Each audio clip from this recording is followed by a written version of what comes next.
가까운 위치에 있는 소유사는 드럼을 치는 것이 소원이었는데 평생의 로망을 이뤘다며 차이를 존중하며 리듬이 맞춰간 것처럼 양국 협력의 깊이를 더하길 기대한다고 밝혔습니다. 이번 합주는 일본 측이 준비한 깜짝 이벤트였습니다.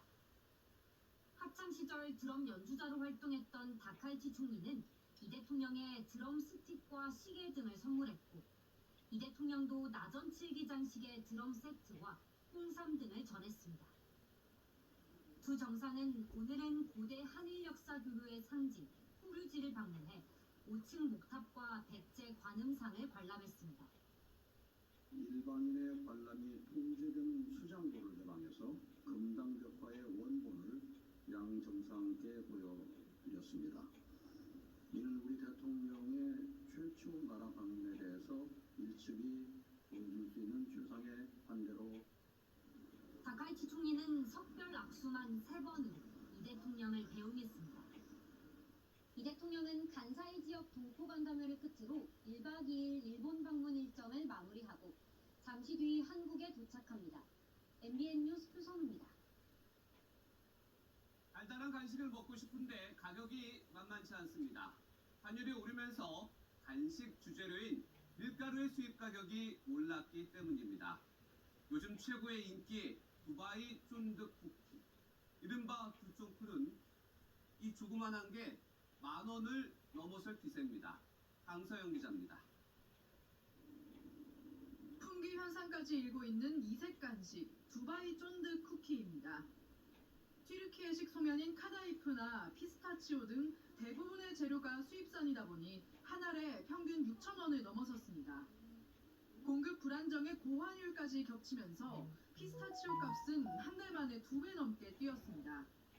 마시멜로 같은 경우에는 5배 정도 뛴 상황이고요. 원가 부담이 확실히 전보다 높아졌다 보니까 가격을 안 올릴 수는 없는. 가격이 뛰면서 한 알에 10,000원을 육박하는 곳도 쉽게 찾을 수 있습니다. 친숙한 국민간식 붕어빵도 고환율의 직격탄을 피하지 못한 것은 마찬가지입니다. 밀가루와 팥 등 주재료값이 줄줄이 오르면서 서울에서는 붕어빵 한 개를 1,000원에 파는 곳도 있습니다. 전체적인 게 다 비싸니까. 근데 그전에는 가시거리로 좀 사는 게 상당히 수월했는데 지금 아무래도 사는데 그 생각이 좀.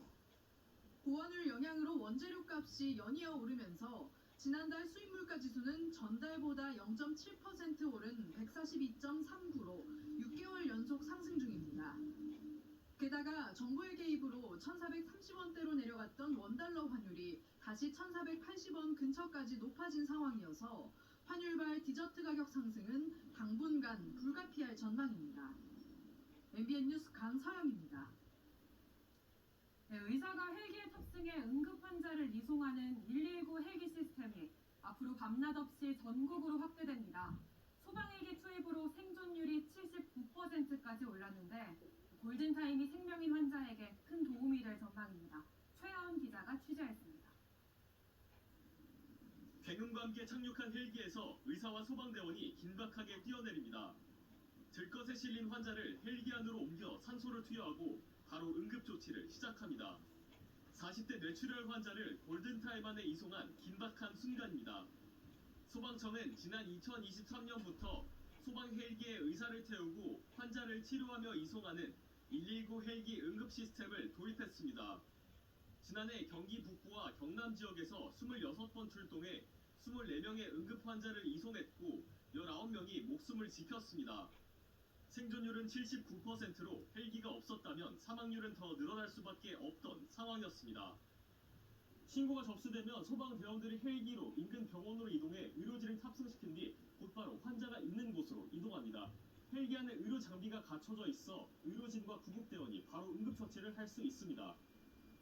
약물 자동 주입기는 중증 환자에 필요한 약을 이제 저희가 직접 마이크 단위로 투여할 수 있는 인공호흡기는 기계가 산소를 투여할 수 있는 장비입니다. 전국에 8대뿐이었고 안전 문제로 야간 운영이 어려웠던 보건복지부의 닥터 헬기와 달리 소방 헬기는 32대 24시간 내내 운영할 수 있습니다. 기존 닥터 헬기와 역할을 나누고 헬기 운영 횟수가 늘어나면서 발생할 소음 민원은 해결해야 할 과제입니다. 소음 발생을 최소화하더라도 안전과 골든타임을 지키기 위해서 어쩔 수 없이 그 불편을 드릴 수가 있겠습니다. 시민 여러분들의 너그러운 이해와 협조에 올해부터 소방청은 지역별로 나뉘었던 운영 체계를 전국 단위 통합 출동 체계로 바꿔 소방청 119 종합상황실에서 통제합니다. 환자 발생 지역에 헬기가 없더라도 인근 지역에서 곧바로 출동해 빈틈을 없애겠다는 계획입니다. MBN 뉴스 최하원입니다. 이번엔 건강정보입니다. 잠까지 방해하는 코 막힘 증상. 단순한 감기나 찬바람 때문만은 아닐 수 있다는데요. 코 연골이나 뼈가 휘어진 경우엔 방치할수록 얼굴 비대칭으로까지 이어질 수 있습니다. 한범수 기자가 보도합니다. 50대 박모 씨는 극심한 코막힘 때문에 정상적인 일상생활이 불가능할 지경입니다. 기염 수술까지 받았지만 효과가 크지 않았습니다. 비중격 망곡증이라는 질환이 숨은 원인이었습니다. 깊은 잠을 못 잘 정도였어요. 저는 자다 깨고 일부러 술 마시니까 평소 유감도 분주하고. 비중격 망곡증은 코를 좌우로 나누는 연골과 뼈가 한쪽으로 휘는 질환입니다. 비뚤어진 뼈가 통로를 막아 호흡이 어려워지는데 반대쪽 코로 더 많이 숨쉬다 보니 그쪽에도 서서히 부담이 가중됩니다. 보통 코가 한쪽으로 휘어져 있으면 그 휘어져 있는 반대쪽의 하비갑기가 이제 약간 기후가 됩니다. 환자분은 양쪽에 코가 다 막히는 것을 호소하게 됩니다. 코막힘에서 멈추지 않고 증상이 심해지면 충농증이나 귀 먹먹함, 얼굴 비대칭으로 이어지기도 합니다. 일반적인 비염은 약물로 증상을 호전시킬 수 있지만 비중격 망곡증은 수술이 필요합니다. 비중격 망곡증은 외상 없이 선천적 요인으로 발생할 수 있습니다. 어린 자녀가 있다면 수면 도중에 입을 자주 벌리는지 살펴보고 이상 여부를 조기에 정확히 진단받아야 합니다. 성장기부터 관리하면 상태가 심해지지 않을 수 있다는 게 전문가들 조언입니다. MBN 뉴스 한범수입니다. 네, 영국에서 10대들이 운전하던 차량이 택시와 정면 충돌하면서 4명이 숨졌습니다.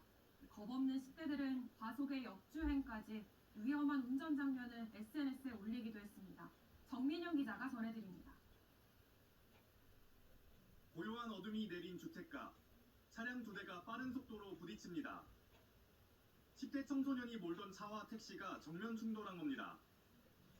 두 차에 타고 있던 10대 청소년 3명과 50대 택시기사가 모두 사망했고 승객 5명도 다쳤습니다. 청소년들은 사고 전날 밤 SNS에 시속 190km가 넘는 속도로 달리는 것은 물론 역주행하는 영상을 올리기도 했습니다. 경찰은 정확한 사고 경위를 조사하고 있습니다. 10대 무리가 오토바이 매장 앞을 서성이다 유리창을 향해 무언가를 던집니다. 유리창이 깨지자 아무렇지 않게 들어가 오토바이를 한 대씩 몰고 그대로 도망갑니다. 작동이 서툰지 오토바이를 넘어뜨리기도 합니다. 현지 시각 13일 새벽 브라질에서 14명의 10대가 오토바이 12대를 훔쳤습니다. 범행에 걸린 시간은 단 3분. 현지 당국은 현재까지 6명을 체포했고 오토바이 10대를 회수했다고 밝혔습니다. 프랑스 파리 국회의사당 앞이 감자로 가득합니다. 유럽연합과 남미 공동시장 간의 자유무역 협정 체결을 반대하는 겁니다. 농민들은 값싼 남미산 수입품과의 가격 경쟁에 버틸 수 없다며 목소리를 높였습니다. L'Europe devrait être une chance au monde agricole de s'en sortir. Aujourd'hui, cette Europe, elle joue contre nous. 지난달에도 유럽 농민들은 트랙터를 동원해 격렬한 시위를 벌였습니다. 하지만 이런 반대에도 유럽연합은 회원국 투표 결과에 따라 오는 17일 남미 공동시장과 자유무역 협정에 서명할 예정입니다. MBN 뉴스 정민영입니다.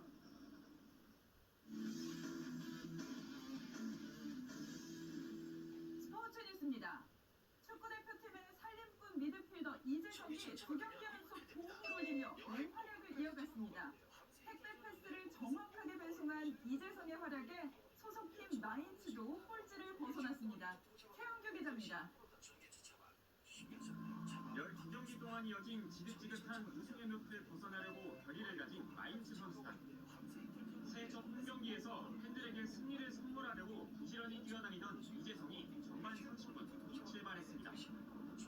상대 골키퍼의 패스를 끄는 이재성이 오른쪽 측면의 비드머에게 정확한 크로스를 건네자 곧바로 오른발 슛으로 골망을 흔들었습니다.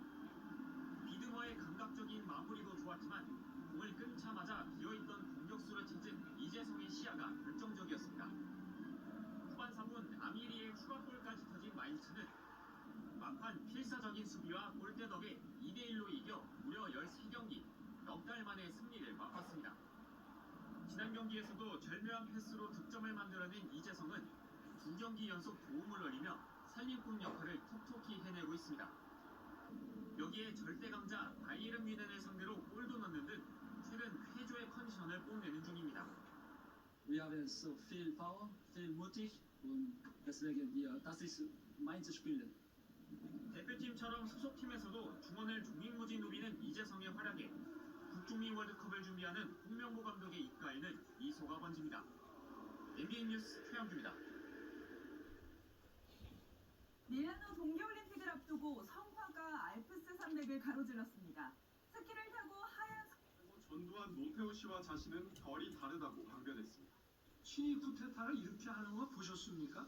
여러분들 그 신군부가 하는 그거 뭐 영화 보셨죠? 거기서 이런 식으로 합니까? 내가 옛날 무슨 하나대도 아니고 90분 동안 이어진 진술에서 윤 전 대통령은 특검 수사의 부당성과 비상계엄 선포의 정당성을 계속 주장했지만 국민들이 느낀 고통에 대한 사과와 반성은 끝까지 없었습니다.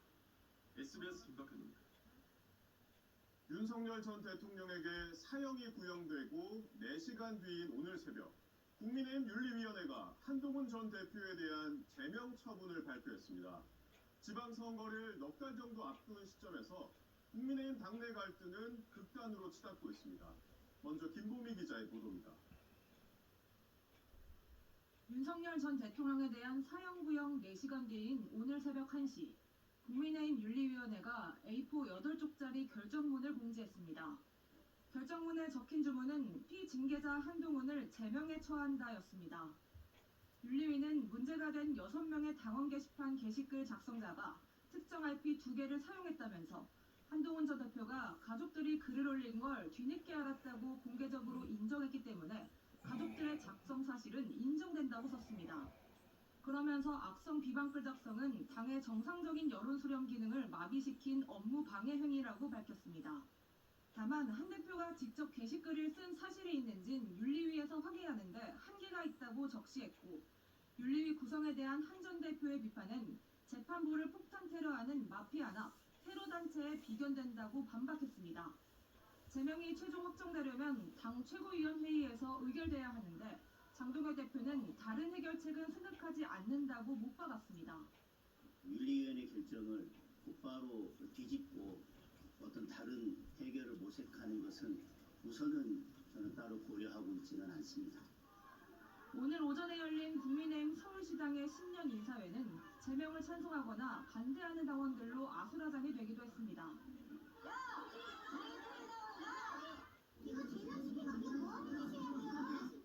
여러분, 다투실 필요가 없습니다.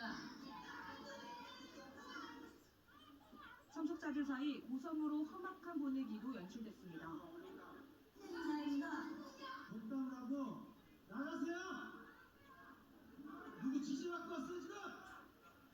일부 중진 의원들이 자제를 촉구하는 목소리를 내기도 했지만 당내 갈등은 최고조로 치닫고 있습니다. SBS 김보미입니다. 한동훈 전 국민의힘 대표는 자신에 대한 제명 결정을 놓고 또 다른 계엄이 선포됐다며 반드시 막겠다고 강하게 반발했습니다. 당 윤리위가 제명 결정문을 발표한 뒤 일부 문구들을 2차례나 고친 걸 두고 논란도 이어졌습니다. 이어서 김형래 기자입니다. 국민의힘 윤리위원회가 자신에 대한 제명 결정문을 낸 지 12시간 만인 오늘 오후 기자회견에 나선 한동훈 전 대표는 제2의 계엄이라고 주장했습니다. 헌법과 민주주의를 파괴하는 또 다른 계엄이 선포된 것입니다. 이번 계엄도 반드시 막겠습니다. 친한계로 불리는 의원 6명이 배석했습니다. 한 전 대표는 윤리위 결정은 결론을 정해놓고 끼워 맞춘 요식행위라면서 재심 신청은 않겠다고 했습니다. 우리 좀 솔직해집시다. 이 문제는 장동혁 대표가 계엄을 막은 저를 찍어내기 위한 일을 하고 있는 것이다. 또 윤리위가 징계 결정문의 핵심 내용을 2차례나 바꿨다며 조작이라고 날을 세웠습니다. 윤리위는 처음 결정문에선 한 전 대표가 게시글을 작성한 걸로 판단된다고 썼지만 약 9시간 뒤엔 한 전 대표의 직접 게시글 작성 여부는 확인이 불가하다며 다만 한 전 대표 명의 계정으로 게시글이 작성된 건 확인됐다고 고쳤습니다. 하지만 다시 2시간 뒤엔 한 전 대표 가족 명의 계정으로 추정되는 게시글을 확인했다고 내용을 재수정했습니다. 당내 친한계나 소장파 가운데선 제명 결정에 대한 비판도 잇따랐습니다. 내부 총질을 넘어서 심각한 자해 행위이고 그야말로 우리 국민의힘이 자폭행위가 아닌가? 당내 민주주의를 짓밟고 그리고 당내 통합을 해치는 한밤중의 쿠데타와 같은 거예요. 민주당은 윤석열 전 대통령 구형에 침묵하면서 당원 게시판 위반은 제명하는 게 부끄럽지 않느냐고, 조국혁신당은 국민의힘이 여전히 친위 쿠데타 중이라고 각각 논평했습니다. SBS 김영래입니다. 국민의힘 당원 게시판 사태는 한동훈 전 대표의 가족이 윤석열 전 대통령 부부를 비방하는 글들을 당 게시판에 대거 올려 당내 여론에 영향을 미치려 했다는 의혹이 불거지면서 시작됐습니다. 지난 2024년 말 촉발됐는데 결국 국민의힘 내분의 뇌관이 됐습니다. 이 내용은 박찬범 기자가 전하겠습니다. 윤석열 전 대통령 부부를 향해 그만 질척거리고 탈당해라. 대구 경북 부정평가 78%라고 쓴 글들. 지난 2024년 국민의힘 익명 당원 게시판에 잇따라 올라온 글들입니다. 같은 해 11월 한동훈 전 대표 본인 또는 가족들이 윤 전 대통령 부부를 비방하는 내용 등의 글을 썼고 글의 개수가 1000개를 넘는다는 의혹이 처음 제기됐습니다. 도대체 당 게시판은 누가 운영하는 것인가, 누가 관리하는 것인가 알고 싶습니다. 이때만 해도 친한계로 불리던 장동혁 당시 최고위원은 한 전 대표를 옹호했습니다. 익명 게시판에 그 정도도 올릴 수 없다면 익명 게시판을 뭐하러 두는 겁니까? 하지만 이후 윤 전 대통령 탄핵에 반대했던 장동혁 대표의 말은 달라졌습니다. 당원 게시판 문제는 아직 종결이 되지 않은 사안입니다. 지난달 30일 장 대표 체제의 당무감사위원회는 한 전 대표 가족 5인과 동일 명의 계정에서 비방글 등 1428건이 작성된 것을 확인했다며 윤리위원회에 조사 결과를 넘겼습니다.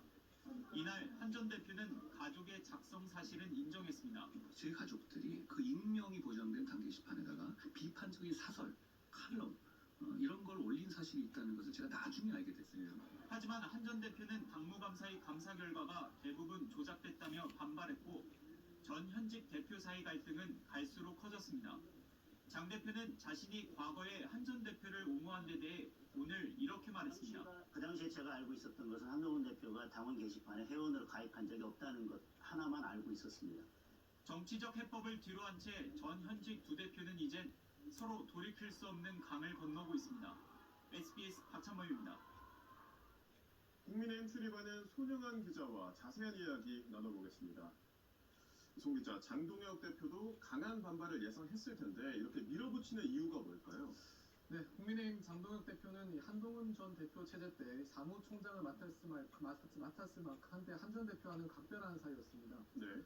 하지만 이후 윤석열 전 대통령 탄핵 국면에서 찬반으로 갈라지면서 절연했다고 봐야겠습니다. 장 대표 측에선 한 전 대표가 섣불리 탄핵 바람을 불러일으켜서 당을 망가뜨리는 데 큰 책임이 있다고 말해왔습니다. 일주일 전 장 대표는 12.3 계엄을 사과하긴 했지만 강성 지지층의 지지에 힘입어 대표가 된 만큼 탄핵에 찬성했던 한 전 대표와는 함께 갈 수 없다, 이런 메시지를 줄곧 내왔습니다. 지난 2일 신년 기자회견 때 한 전 대표를 사실상 겨냥해서 당내 통합의 걸림돌이란 표현을 썼던 것도 같은 맥락으로 해석할 수 있습니다. 네. 또 윤 전 대통령에게 사형이 구형된 날 지지층의 한 전 대표에 대한 반감이 이른바 최고조에 이른 타이밍에 이 지지층을 향해서 자신이 행동하는 모습을 보여주며 기반을 다졌다, 이런 분석도 나오고 있습니다. 그런데 한동훈 전 대표는 당 윤리위에 재심을 청구하지 않고 법적 대응을 예고했던데 이건 어떤 의도입니까? 네, 지금 당 윤리위원회는 사실상 장동혁 대표가 임명한 인사들이 대거 포진해 있잖아요. 따라서 재심을 신청해도 뒤집힐 가능성이 없다. 즉 실익이 없다는 게 한 전 대표 측의 설명입니다. 또 대신 효력정지 가처분 신청과 징계무효 본안 소송으로 맞서겠다는 건데 법적 다툼에 능한 한 전 대표가 가처분 이용 가능성을 높게 본다. 신한계에선 이런 얘기가 나오고 있습니다. 그렇다면 한 전 대표의 탈당 가능성도 있습니까? 일단 한 전 대표 측은 탈당은 없다 이렇게 잘라 말하고 있습니다. 이 친한계 의원들은 계엄을 막고 국민의힘을 지킨 게 한 전 대표라면서 징계 무효 소송을 제기해도 승소 가능성이 높으니까 당에 남아서 싸우겠다 이런 입장입니다. 또 현실적으로는 계엄 해제 표결에 참여했던 국민의힘 의원 18명 가운데 친한계 의원이 10명 안팎으로 분석되거든요. 또 한 전 대표가 탈당 후 창당 같은 길을 택하기엔 새가 부족하다 이런 분석도 나오고 있습니다. 또 한 전 대표가 6월 지방선거에 출마할 거라는 관측도 현재 나오고 있습니다. 하지만 광역단체장 선거엔 안 나가겠다는 뜻을 주변에 밝히곤 했다고 합니다. 다만 일부 친한계 의원들은 제명 사태에 따른 공정론 등을 기반으로 한 전 대표가 국회의원 재보선에 무소속으로라도 출마해야 한다는 조언을 건네고 있는 것으로 현재 전해지고 있습니다. 자, 내일 국민의힘 최고위원회가 열리는데 한 전 대표의 징계는 내일 확정될까요? 네, 내일 아침 당 최고위원회가 열립니다. 최고위원회 3분의 2, 그러니까 9명 중 6명 이상 찬성하면 한 전 대표는 제명이 됩니다. 또 인적 구성을 보면 친한계 우재준 의원, 또 비주류 양향자 최고위원 외엔 뚜렷하게 제명에 반대할 인사가 안 보인다는 게 당내 중론이라서 이번 사태는 법적 다툼이 일단 2라운드가 될 전망입니다. 네, 송 기자 잘 들었습니다. 김경 서울시 의원이 강선우 의원 측에 건넸다는 공천헌금 1억 원 관련 단독 보도로 뉴스 이어가겠습니다. 이 돈을 누가 받았는지 당사자들 주장이 엇갈리는 가운데 김 시의원이 1억 원을 보좌진이 아닌 강 의원에게 직접 전달했다고 주변에 말한 걸로 저희 취재 결과 확인됐습니다. 손기준 기자의 단독 보도입니다. 김경 서울시 의원은 미국에 머무는 동안 변호인을 통해 공천헌금 관련 혐의를 사실상 인정하는 내용의 자수서를 경찰에 제출했습니다. 김 시의원은 자수서에서 2022년 지방선거를 앞두고 강선우 의원 측을 한 카페에서 만나 1억 원을 건넸다며 강 의원과 강 의원의 지역구 사무국장이자 보좌관이었던 남모 씨가 동석했다고 쓴 걸로 알려졌습니다. 남 씨는 강 의원이 문제의 1억 원을 받아 보관했다고 지목한 보좌진인데 남 씨는 지난 6일 경찰 조사에서 돈을 받은 적 없다고 진술한 걸로 전해졌습니다. 그런데 SBS 취재 결과 김 시의원은 당시 세 사람이 만난 자리에서 남 씨가 잠시 자리를 비웠고 그때 1억 원을 강 의원에게 직접 건넸다고 최근 주변에 말한 걸로 확인됐습니다. 김 시의원이 경찰에 제출한 자수서에도 같은 취지의 진술이 담겨 있는 걸로 파악됐습니다. 경찰은 내일 다시 출석하는 김 시의원을 상대로 당시 1억 원의 전달 과정을 구체적으로 조사할 방침입니다. 경찰이 지난 11일 김 시의원 자택 등 압수수색에서 김 시의원이 평소 사용하던 노트북과 태블릿 PC를 확보하지 못한 사실도 뒤늦게 알려졌습니다. 해당 물품들은 서울시 의회가 시의원들에게 업무용으로 지급해 김 시의원이 주로 사용했던 걸로 알려져 이번 수사와 관련한 중요 증거들이 들어있을 가능성이 제기된 상태입니다. 이에 따라 경찰은 김 시의원 측에 해당 노트북과 태블릿 PC를 원본 그대로 제출하라고 요구했고 김 시의원 측도 이에 응하겠다는 입장을 밝힌 걸로 확인됐습니다. SBS 송희준입니다. 강선우 의원은 앞서 공천에 개입하지 않았다고 밝혔지만 당의 판단으로 제명됐죠. 강 의원은 문제 1억 원에 대해서도 직접 받은 적 없고 전달된 사실 자체를 당시 알지 못했다고 해명해왔습니다. 하지만 자신의 보좌관이 받은 것처럼 언급한 기존 해명과는 배치되는 김경 시의원의 주장이 나오면서 거짓 해명 논란이 커지고 있습니다. 배성재 기자입니다.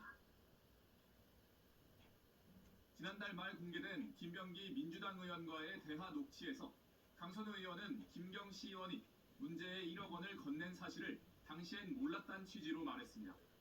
1억 이렇게 돈을 갖다 받은 걸 사무국장이 보관하고 있었다는 건 아니에요? 정말 그냥 아무 생각이 없었거든요. 자신의 보좌관인 지역 사무국장이 돈을 보관하고 있었는데 본인은 나중에 알았다는 취지로 들립니다. 해당 녹취가 공개되자 강 의원은 SNS에 어떠한 돈도 받은 적이 없다. 사무국장으로부터 의원으로부터 보고를 받아 사실을 인지한 즉시 김병기 의원에게 보고했다면서 보고를 받기 전엔 전혀 인지하지 못했다고 재차 해명하기도 했습니다. 하지만 김경시 의원이 최근 경찰에 제출한 자수서에 돈을 건넬 당시 강 의원이 있었다는 내용이 포함됐고 SBS 취재 결과 김 시 의원이 당시 사무국장이 자리를 비운 사이에 강 의원에게 직접 돈을 건넸다고 주변에 이야기한 사실도 확인되면서 강 의원의 거짓 해명 의혹이 커지고 있습니다. 앞서 강 의원은 이번 사태가 불거지자 2022년 지방선거 공천 과정에서 김 시 의원의 단수 공천에 개입하지 않았다고 공개적으로 밝혔다가 김 시 의원의 공천을 강 의원이 강하게 주장한 당시 공천관리위원회 회의 내용이 뒤늦게 알려지면서 논란이 되기도 했습니다. 문제의 1억 원 전달 경위를 놓고 관련자들의 진술이 엇갈리는 만큼 경찰은 내일 김 시 의원 2차 조사에 이어 강 의원을 불러 소환 조사한 뒤 대질 조사를 하는 방안도 검토할 걸로 알려졌습니다. SBS 배성재입니다. 경찰이 민주당 김병기 의원의 자택과 사무실 등을 압수수색했습니다. 불법 정치자금 의혹이 담긴 탄원서와 관련해 김 의원 부부를 포함한 5명은 출국 금지됐습니다. 김태원 기자의 보도입니다. 압수물 상자를 든 경찰관들이 김병기 민주당 의원의 서울 대방동 자택에서 나옵니다. 증거 인멸 정황 있었나요? 경찰이 오늘 아침부터 압수수색에 나선 곳은 김 의원의 주거지와 지역구 사무실 등 모두 6곳입니다. 지난해 12월 말 당선 의원과 공천 헌금 문제를 상의하는 내용의 녹음 파일이 공개된 이후 처음 강제 수사에 나선 겁니다. 압수수색 대상엔 김 의원의 부인 이모 씨와 최측근으로 알려진 이지희 동작구의회 부의장도 포함됐습니다. 김 의원 부부는 지난 2020년 총선을 앞두고 당시 동작구 의원 2명으로부터 각각 1,000만 원과 2천만 원의 불법 정치자금을 받은 혐의를 받고 있습니다. 재작년 총선을 앞두고 해당 구의원들이 이수진 전 민주당 의원과 나눈 대화 녹취 파일엔 본인들 외에도 김 의원 측에 돈을 건넨 인사가 더 있다는 내용도 담겼습니다.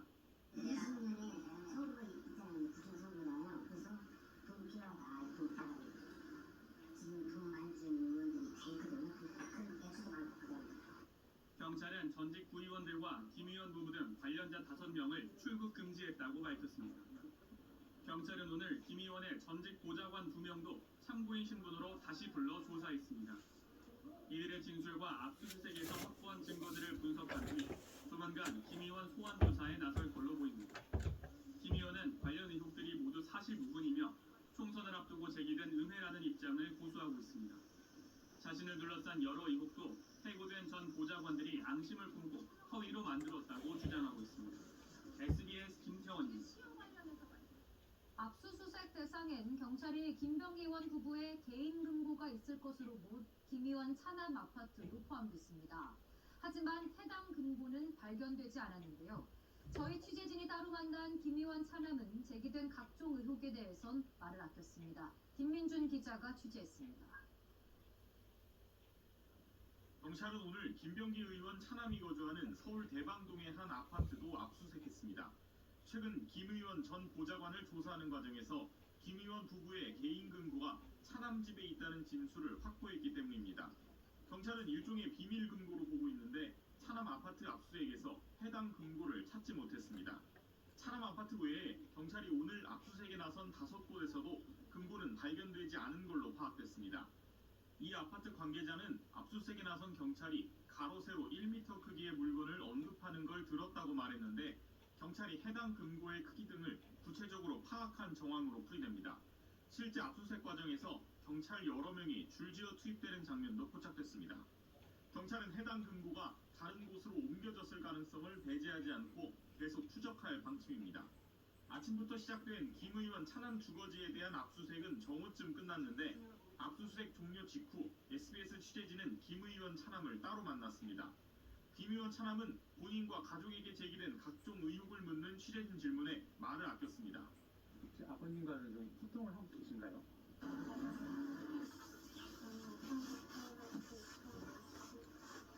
김 의원 차남은 숭실대학교 편입학 특혜 의혹의 당사자로 김 의원이 아들을 숭실대 계약학과에 입학시키기 위해 특정 업체에 취업을 청탁하고 당시 보좌진들에게 해당 업체의 편의를 봐주라는 등의 지시를 했다는 의혹이 제기됐습니다. 앞서 김 의원 전직 보좌관들은 차남 통상 관련 의혹에 대해 서울 동작경찰서에 수사 요청하면서 관련 진술서를 제출했지만 수사는 진행되지 않아 무마 의혹이 제기됐습니다. SBS 김민준입니다. 서울 시내버스 파업이 이틀째 계속되는 가운데 파업 이후 처음으로 노사가 다시 협상 테이블에 앉았습니다. 하지만 임금 인상 폭을 놓고 입장차가 여전해 타결까지는 시간이 좀 더 걸릴 걸로 보이는데요. 자세한 내용 취재기자 연결해 알아보겠습니다. 윤나라 기자, 먼저 교섭 상황부터 전해주시죠. 네, 서울 시내버스 노사의 재협상은 오늘 오후 3시부터 시작됐습니다. 벌써 6시간 가까이 교섭이 진행되고 있는 건데요. 임금 인상 폭을 놓고 이견이 커 양측이 평행선을 달리고 있는 분위기입니다.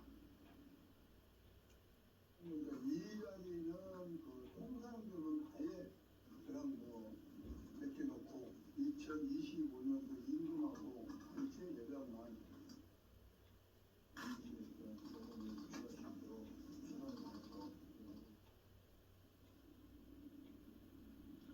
핵심 쟁점은 정기 상여금이 통상임금에 해당한다는 재작년 대법원 판결에 따른 임금체계 개편 여부와 임금 인상률입니다. 사측은 상여금을 기본급에 포함하는 임금체계 개편을 전제로 10.3% 임금 인상안을 제시했지만 노조는 통상임금 문제는 별도 소송으로 다투겠다며 임금체계 개편 없는 3% 인상을 요구하고 있습니다. 시민들 불편이 점점 커지고 있는데 오늘 출퇴근길 상황은 어땠습니까? 네, 저희 취재진이 오늘 아침 출근길부터 조금 전 퇴근길까지 서울 시내 곳곳의 지하철역을 살펴봤는데요. 버스 운행이 중단되면서 지하철역은 평소보다 일찍부터 많이 붐볐고 시민들의 불편도 가중되고 있었습니다.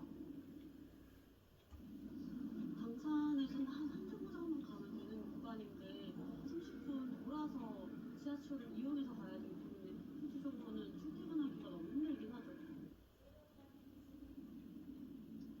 오늘 아침 8시 기준 서울 버스 운행률은 8%로 90% 넘는 버스의 운행이 멈춰 섰습니다. 서울시는 지하철과 셔틀버스 운행을 늘리고 승용차로 출퇴근하는 시민들을 위해 가로변 버스 전용 차로의 일반 차량 운행을 허용하고 있습니다.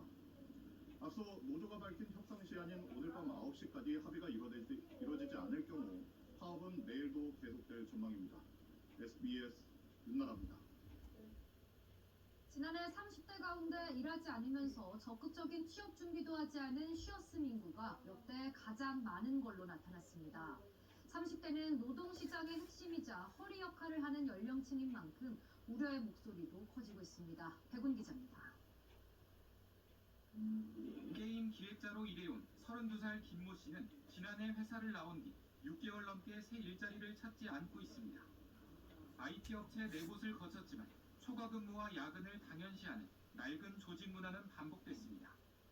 팀원이 한 3분의 1에서 4분의 1로 줄었거든요. 근데 업무량이 줄지 않아서 정신적으로도 좀 많이 몰렸어가지고 당분간 재취업은 엄두가 나지 않습니다. 취직을 하더라도 금방 나오게 되고 똑같이 반복이 될 것 같아서 엄두가 안 나고 김 씨처럼 일하지 않고 적극적인 취업 준비도 하지 않은 채 구직 활동을 멈춘 30대는 지난해 30만 9천 명으로 집계됐습니다. 2003년 통계 작성을 시작한 이후 가장 많습니다. 양질의 일자리가 감소하고 채용 문화가 바뀐 영향이 큽니다. 경력직 채용이라든지 수시 채용들이 많아지면서 이런 분들이 구직을 통한 실업보다는 쉬었음이나 이런 인력으로 우리 경제의 허리인 30대들의 쉬었음 인구 급증은 경제 활력을 떨어뜨리고 결혼과 출산에도 영향을 줍니다. 사회 진입 자체가 지연되다 보니 결혼 시점도 지연되고 그러면 출산 시점도 지연되거나 포기하게 되는 15세에서 29세까지 청년층 쉬었음 인구도 역대 두 번째로 많은 42만 8천 명으로 집계돼 2030 전반으로 쉬었음 현상이 확산하는 양상입니다. 정부는 올해 1분기 안에 쉬었음 청년들의 유형을 분석해 직업훈련과 심리상담 등 맞춤형 대책을 내놓겠다고 밝혔습니다.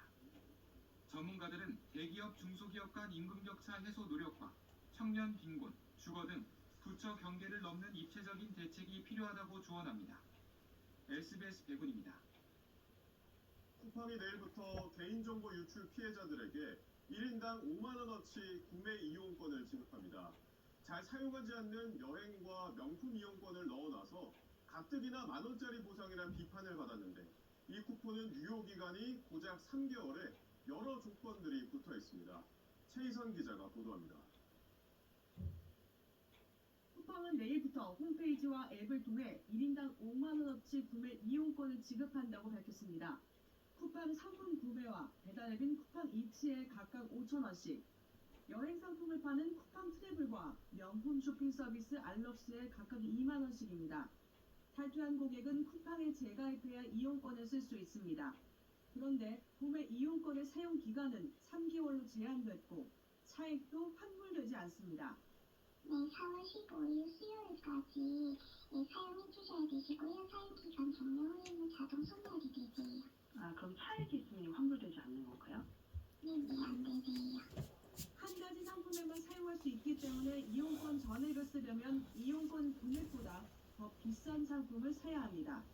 쿠팡 트래블 2만원 이용권은 국내 여행 상품을 살 때만 사용이 가능한데 쿠팡 트래블에서 판매하는 치킨과 커피 등 음식 쿠폰에서는 쓸 수 없도록 제한했습니다. 쿠팡 이츠 구매 이용권도 포장 주문에는 쓸 수 없습니다.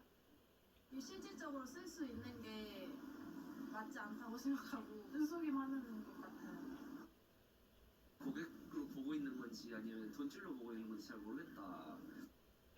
시민사회단체는 쿠팡의 기만적인 보상안을 거부한다며 내일 기자회견을 열기로 했습니다.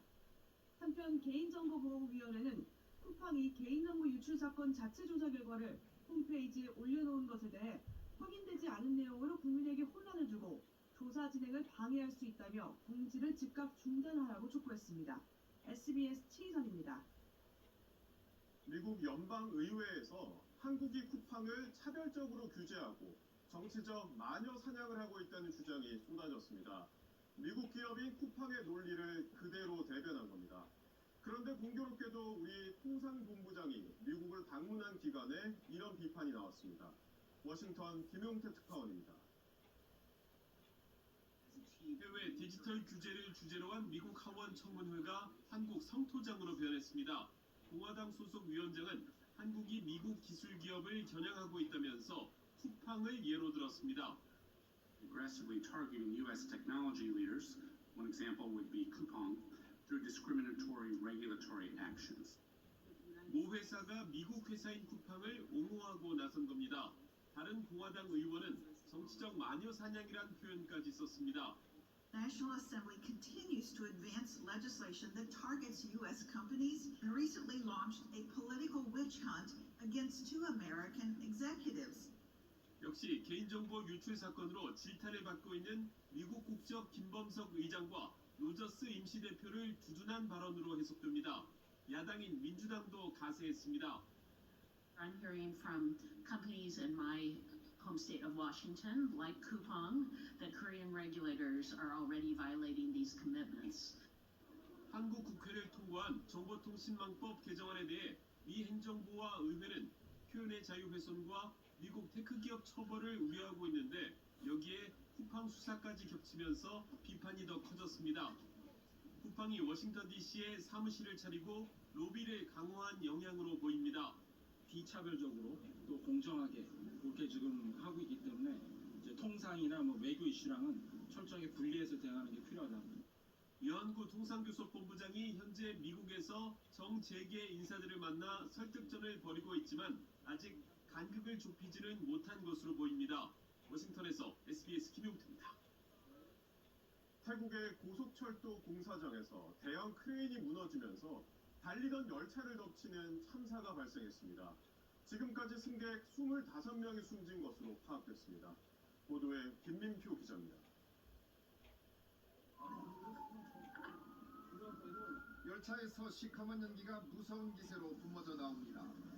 선로를 이탈해 넘어진 객차도 있습니다. 객차 안에 갇힌 생존자를 찾는 구조대원들의 움직임이 분주합니다. 사고가 난 곳은 태국의 고속철도 공사장입니다. 고가철로를 짓기 위한 대형 크레인이 무너지면서 공교롭게 그 아래 기존 선로를 달리던 3량짜리 열차를 덮쳤습니다. 특히 두 번째 객차는 크레인에서 떨어진 금속 구조물에 맞아 두 동강 났습니다. 크레인 몸통 일부는 콘크리트 구조물 사이에 엿가락처럼 걸쳐 있습니다. 열차 승객 25명이 숨지고 80여 명이 다쳤습니다. 사고 열차는 승객 195명을 태우고 수도 방콕에서 동부 우본나차탄이 주로 가던 중이었습니다.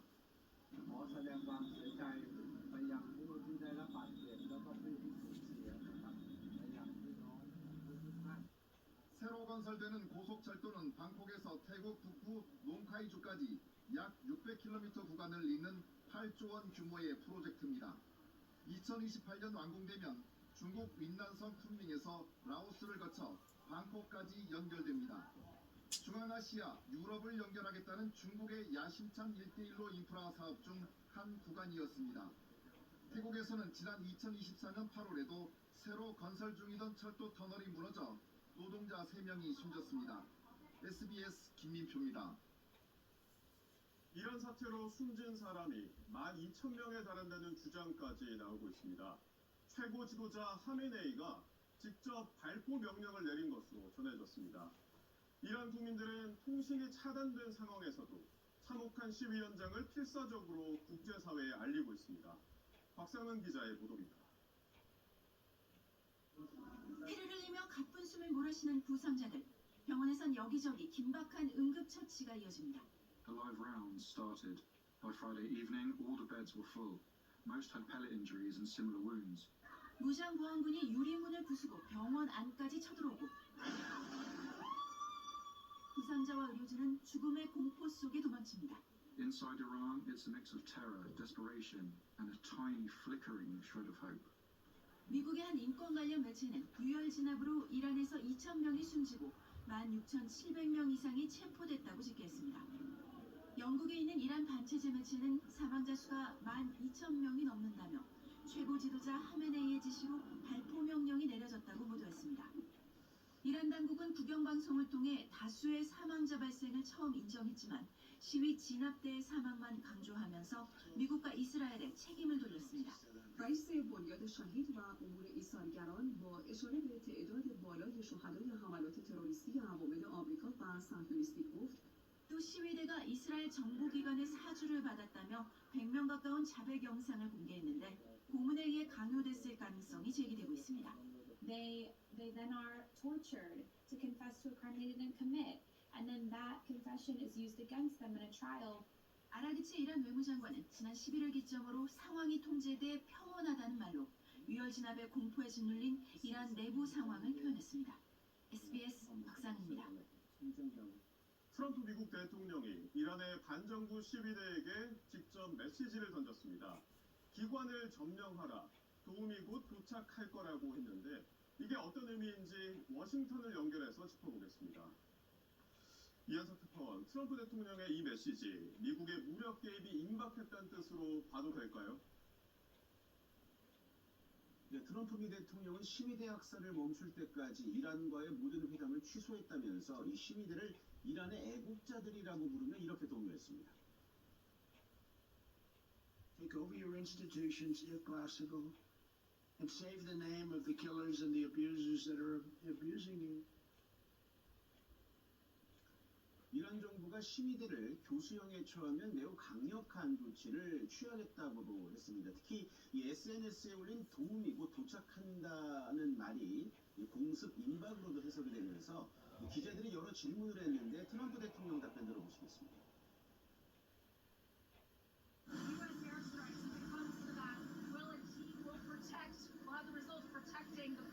Well, you never know, do you? You never know. So far, my track record's been excellent. 베네수엘라 마두로 대통령 생포와 지난해 이란 핵시설 공습 성공을 언급하면서 자신감을 보인 건데 이 군사적 옵션이 선택지에 있는 건 분명해 보입니다.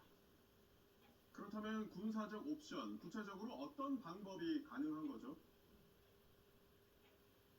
유혈 사태를 주도하는 이란 혁명수비대나 이란 정권을 상징하는 시설들을 정밀 타격하거나 사이버 공격을 통해서 이란의 지휘 체계를 마비시킬 수도 있습니다. 특히 이 마두로처럼 하메이니 제거 작전도 가능합니다. 하지만 이게 말처럼 쉽지가 않습니다. 현재 이란 주변에는 항공모함 같은 미군 전략 자산이 대부분 철수한 상황입니다. 이란 공격을 위해서 사우디나 카타르에 배치된 미군 전력을 동원할 경우 이 중동 전체로 불똥이 튈 수도 있습니다. 무엇보다 미국의 군사 개입이 신정 체제를 떠받치는 이란 내 강경파들의 결집을 오히려 강화할 수도 있습니다. 이스라엘과 사우디 등도 이란 정권이 공격 한 방으로 무너질 만큼 약해지진 않았다면서 공격을 말리고 있다는 보도도 나왔습니다. 또 이 트럼프 지지층과 여당도 이란 군사 개입엔 거부감이 커서 트럼프의 고민도 깊어지고 있습니다. 워싱턴에서 전해드리겠습니다. 이번 한일 정상회담에선 과거사 문제와 관련해 의미 있는 진전이 있었죠. 조세이 탄광 사고로 숨진 노동자들의 유해를 공동 조사하기로 했는데 이 의제는 다카이치 총리가 먼저 꺼낸 걸로 확인됐습니다. 청와대는 이번 방일을 계기로 한일 간 셔틀 외교가 완전히 정착됐다고 자평했습니다. 강청환 기자입니다. 어제 한일 정상회담에서 다카이치 일본 총리가 의제 중 맨 처음 언급한 건 조세이 탄광이었습니다. 다카이치 총리께서 이 문제를 맨 먼저 언급하셨습니다. 지난 1942년 일본 야마구치현 조세이 탄광에선 해저 갱도 천장이 무너지는 사고로 조선인 136명 등 183명이 수몰됐습니다. 지난해 처음 유해가 발견됐는데 신원 확인을 위한 DNA 감정을 양국이 함께 하기로 한 겁니다. 상대적으로 성과가 나오기 쉬운 과거사 문제부터 풀어보자는 양국의 공감대가 작용한 걸로 풀이됩니다. 과거사 문제에서 작지만 의미 있는 진전을 이루어낼 수 있어 참으로 뜻깊게 생각합니다. 일본 측은 회담에서 국내 수입이 금지된 후쿠시마현을 비롯한 일본산 수산물의 안전성을 우리 측에 설명했습니다. 이재명 대통령은 방일 전 일본 언론과 인터뷰에서 수산물 수입 재개가 단기적으로는 어렵다면서도 일본이 주도하는 환태평양 경제동반자협정, 즉 CPTPP 가입을 위해선 장기적으로 해결해야 할 문제라고 언급한 바 있는데 위성락 국가안보실장은 우리 정부가 회담에서 CPTPP 가입 추진의 뜻을 재확인했다고 전했습니다. 위 실장은 이번 회담에서 독도 문제 등이 논의되지는 않았다고 밝히기도 했습니다. 이 대통령은 1박 2일의 방일 일정을 마친 뒤 조금 전 귀국했습니다. 청와대는 이번 회담으로 한일 정상의 셔틀 외교가 완전히 정착됐다고 평했습니다. 새해 들어 중국과 일본을 순차 방문한 이 대통령은 중일 정상과 각각 4대 시간을 함께 보냈는데 중일 갈등 같은 복잡하고 예민한 현안에는 거리 두기를 유지하되 한중, 한일 사이 난제에는 단계적 해법을 모색했다는 평이 나옵니다. 오사카에서 SBS 강청환입니다. 이재명 대통령은 방일 마지막 일정으로 다카이치 일본 총리와 함께 백제 문화가 깃든 사찰 호류지를 찾았습니다. 어제 진행된 1대1 환담에선 두 정상이 K-팝에 맞춰 함께 드럼을 연주하는 깜짝 이벤트가 연출되기도 했습니다. 현지에서 박예린 기자입니다.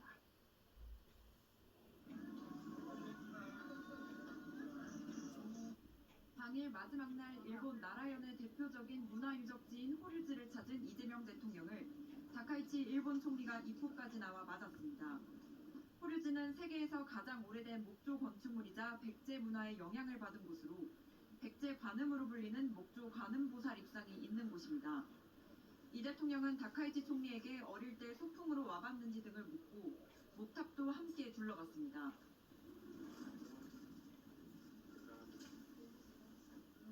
다카이치 총리는 이 대통령이 돌아갈 때도 차량 앞까지 배웅했는데 마지막에 가까이 다가가 창문 사이로 다시 악수를 나누면서 호류지에서만 3번이나 석별의 악수를 한 셈이 됐습니다. 어제 정상회담 직후엔 일본 측이 준비한 깜짝 이벤트가 있었습니다. 드럼 애호가인 다카이치 총리가 즉석 레슨을 하면서 이 대통령과 함께 드럼을 연주한 겁니다. 두 정상은 K-팝 데몬 헌터스의 삽입곡 골든과 BTS의 곡 다이너마이트를 합주했는데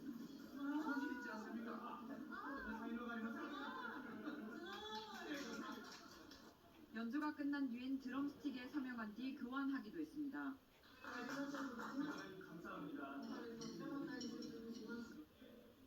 이후 두 정상이 다시 만난 만찬장에서도 드럼 합주는 화제가 됐습니다. 제가 오늘 총리님한테 평생 해보고 싶은 걸 배워가지고 아주 기분이 좋습니다. 이 대통령은 서로의 차이를 존중하며 리듬을 맞춰간 것처럼 한일 양국도 협력의 깊이를 더하며 한 걸음씩 더 가까워질 수 있기를 기대한다는 소감을 밝혔습니다. 오사카에서 SBS 박예린입니다. 무안공항에서 발생한 제주항공 여객기 참사의 1차 원인으로 지목된 건 조류 충돌이었죠.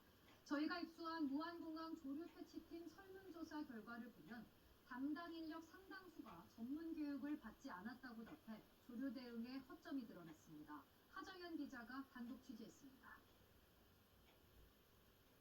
지난 2024년 12월 29일 무안공항에 착륙하려던 제주항공 여객기 오른쪽 엔진에서 흰 연기가 피어오릅니다. 가창 오립대와 부딪힌 겁니다. 국토교통부 산하 항공철도 사고조사위는 당시 활주로 접근 세대 규모를 약 5만 마리로 추산했습니다. 참사 이후 조사위가 한국환경생태연구소에 용역을 의뢰한 무안공항 조류충돌 위험성 평가 보고서를 SBS가 입수했습니다. 참사 당시 근무자 2명을 포함해 현재 무안공항 조류충돌 예방활동 종사자 5명의 설문조사가 포함됐습니다. 현장 최일선에서 위험요소 제거 임무를 맡은 이들 5명 가운데 3명은 전문 교육을 전혀 받아본 적이 없다고 답했고 조류에 대한 이해도도 단 1명만 잘 알고 있다고 답했습니다. 조류를 알아야 생리를 하잖아요. 이렇게 움직이는 시간이 그 가창오리 같은 경우는 정해져 있어요. 그럼 그 시간대 특히 경계를 하고 그런 위험 신호를 소금기와 경보기로 매일 퇴치 활동을 벌인다면서도 스스로 그 효과는 거의 없다고 평가했습니다. 스스로가 전담 인력임에도 근무자 전원은 전문 인력 확충이 가장 필요하다고 답했고 이동 차량 등 기본 장비가 필요하다는 응답도 있었습니다. 해외 주요 공항들은 조류 퇴치에 생태학자들을 비롯한 전문가를 현장 배치하고 있습니다. 조류의 생태랄지 특징, 이론 경로랄지 전문적으로 숙지해서 대응할 수 있게 교육, 훈련을 강화시키는 거죠. 국회 여객기 참사 국정조사TV는 내일 국토부와 한국공항공사 기관 보고를 시작으로 본격적인 조사 절차에 들어갑니다. SBS 하정윤입니다. 서울 서부지법 사건 1년 만에 배보로 지목된 전광훈 사랑제일교회 목사가 구속됐습니다. 증거를 없애고 도망할 염려가 있다는 게 법원의 판단인데 전 목사 측은 정치적 압박을 의식한 결과라며 반발했습니다. 유수환 기자입니다. 법원은 어젯밤 서울 서부지법 폭동 사건을 배후에서 조종한 혐의로 사랑제일교회 전광훈 목사에 대한 구속영장을 발부했습니다. 지난해 1월 19일 새벽 윤석열 전 대통령 구속 직후 지지자들이 법원에 난입해 집기를 부수고 경찰을 폭행하는 등 난동을 부린 지 약 1년 만입니다. 법원은 전 목사가 증거를 없애고 도망할 염려가 있다며 영장 발부 이유를 설명했습니다. 앞서 경찰은 구속 전 피의자 신문에서 지난해 7월 압수수색을 앞두고 교회 내 사무실의 컴퓨터가 교체된 점 등을 근거로 증거인멸 우려가 크다고 주장했습니다. 또 전 목사가 지역 조직이나 해외로 도주할 우려가 크다며 구속 필요성을 강조한 걸로 전해졌습니다. 경찰은 전 목사가 서부지법 폭동 사건 당시 신앙심을 앞세워 시위대를 움직이고 유튜버에 자금을 지원하며 폭력을 부추겼다고 보고 있습니다. 전 목사 구속 직후 사랑제일교회는 입장문을 내고 정치적 압박과 여론의 눈치를 의식한 결과라며 모든 법적 수단을 통해 끝까지 다툴 거라고 밝혔습니다. 앞서 전 목사는 구속 직전 집회에서 3번 수감된 전력을 언급하며 대수롭지 않다는 취지로 말해 논란이 되기도 했습니다. 깜빡하면 좋을 테니까 잠시 큰다고 사게 될 마다 막 과일도 사주고. 현재 전 목사는 경찰서 유치장에 유치된 상태로 추가 경찰 조사를 받은 뒤 구치소로 이송될 예정입니다. SBS 유수환입니다. 홈플러스가 화성 동탄점, 부산 감만점, 천안점 등 7개 점포의 영업을 중단하기로 했습니다. 자금 사정이 나빠졌다며 지난해 12월과 이달 10개 점포를 닫기로 한 데 이어 추가 폐점을 결정한 겁니다. 홈플러스 경영진은 직원들에게 1월 급여 지급을 연기할 수밖에 없다고 밝혔습니다. 홈플러스는 현재 법원에 회생 계획안을 제출하고 채권단 노조 등과 협의 중입니다. 국립현대미술관과 SBS 문화재단이 공동 주최하는 올해 작가상 2025 최종 수상자로 김영은 작가가 선정됐습니다. 김 작가는 다양한 장소와 시간에 축적된 소리를 세밀하게 포착해 일상에서 인식하지 못했던 풍경을 새로운 관점에서 그려냈다는 평가를 받았습니다. 2012년 시작된 이 상은 매년 예술가 4명을 선발해 신작 제작과 전시 기회를 제공하고 최종 한 명을 수상자로 선정합니다. 전시는 다음 달 1일까지 국립현대미술관에서 계속됩니다. 요즘 초등학생들 다 일위하죠?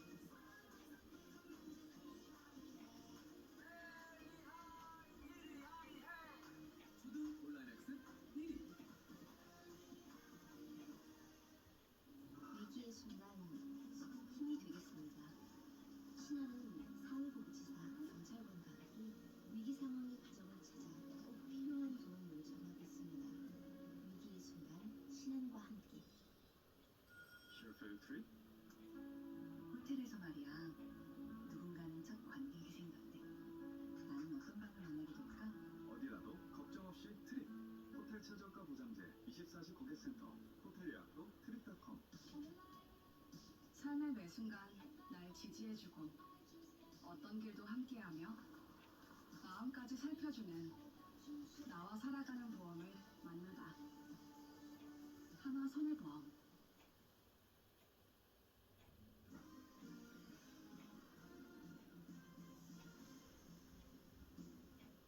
스포츠 뉴스입니다. 지난해 프로야구 신인왕 안현민 선수는 대표팀의 사이판 전주 훈련에서 감기 몸살 때문에 제대로 된 훈련을 못했는데요. 오늘부터 본격적으로 방망이를 잡고 세계 무대를 호령할 준비를 시작했습니다. 현지에서 배정훈 기자입니다. 사이판에 오자마자 감기 몸살에 걸려 사흘 동안 연습을 쉰 안현민은 오늘 첫 타격 훈련에 나섰습니다.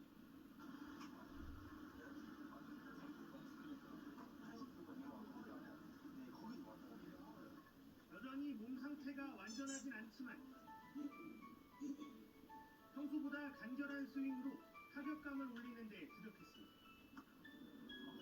느낌이 안 나오고 또 기침이 계속 나고 해서 며칠간 공백이 있다 보니까 또 다시 처음 올리는 느낌을 해야 될 것 같고. 쉬는 동안에도 특유의 친화력으로 대표팀에 녹아들었습니다. 특히 동갑내기 김도영과는 금방 친구가 됐습니다. 친분이 그때는 동사이가 아니더라도 친하게 지내고 또 같이 밥 먹고 또 궁금한 곳은 또 물어보고 그러고 있는 것 같아요. 지난해 한국 선수 최초로 한일전 2경기 연속 홈런을 터뜨리며 국제 경쟁력을 입증한 안현민은 WBC에서 본선 라운드에 진출해 세계 최고 투수를 만나고 싶은 희망에 차 있습니다. 폴스킨스 선수라고 어떻게 운이 안 나올까에 대해서 되게 궁금증이 좀 있는 것 같아요. 2025년을 자신의 해로 만든 안현민은 다가오는 WBC에서도 자신의 존재감을 마음껏 펼쳐 보이겠다는 각오입니다. 사이판에서 SBS 배정훈입니다. 23세 이하 아시안컵 축구에서 이민성호가 21세 이하 선수들로 꾸려진 우즈베키스탄에 완패했습니다. 부끄러운 돌전을 반복했는데 어부지리로 8강에 올랐습니다. 이정찬 기자입니다. 23세 이하 선수들이 주축인 우리 대표팀은 LA 올림픽에 대비해 21세 이하 선수들로 구성한 우즈베키스탄에 쩔쩔매했습니다. 수비 숫자가 더 많은 상황에서 느슨한 압박으로 공간을 내줘 선제골을 허용했고 똑같은 문제를 반복해 쐐기골까지 얻어맞았습니다. 두 경기 연속 2실점한 수비는 물론 공격도 답답했습니다. 이란전에 이어서 이번에도 물론 슈팅은 단 하나만 기록했습니다. 1승 1무 1패를 기록한 대표팀은 이란이 약체 레바논의 덜미를 잡히며 어부지리 조 2위로 8강에 올라 중국 호주가 속한 B조 1위와 4강 티켓을 다툽니다. 지금 팀의 분들은 먼저 후방을 하는 게 좋을 것 같고 좀 더 많이 고쳐서 더 나은 팀이 돼야 된다 생각합니다. 21세 이하로 팀을 꾸린 일본은 무실점 3연승을 거둬 2위와 대조를 이뤘습니다. SBS 이정찬입니다. 독일 마인츠의 이재성 선수가 자로 잰 듯한 패스로 두 경기 연속 도움을 기록했습니다. 그는 눈부신 화력으로 팀의 탈골찌도 이끌었습니다.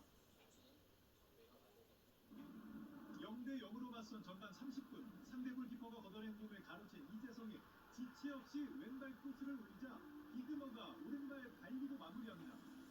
완벽한 타이밍의 택배 크로스로 밀집 수비진을 한 번에 뚫은 이재성은 두 경기 연속 어시스트를 작성하며 최근 5경기 한 골 도움 3개를 기록했습니다.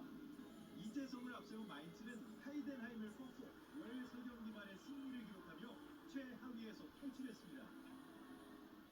지난해 만 15살의 손소연 선수가 아시아를 평정하며 한국 여자 배구의 미래로 떠올랐는데요. 이제는 세계를 목표로 키도 기량도 계속 성장 중인 리틀 김연경을 한광현 기자가 만났습니다. 김연경이 코트를 떠난 지난해 15살 중학생 손소연은 16세 이하 아시아 선수권에서 4세대 여제의 탄생을 알렸습니다. 경기당 20점 이상을 몰아쳐 45년 만에 우승을 이끌었고 득점왕과 MVP를 휩쓸어 리틀 김연경이란 별명을 얻었습니다. 또 우상 김연경으로부터 장학금까지 받아 행복할 추억을 쌓았습니다.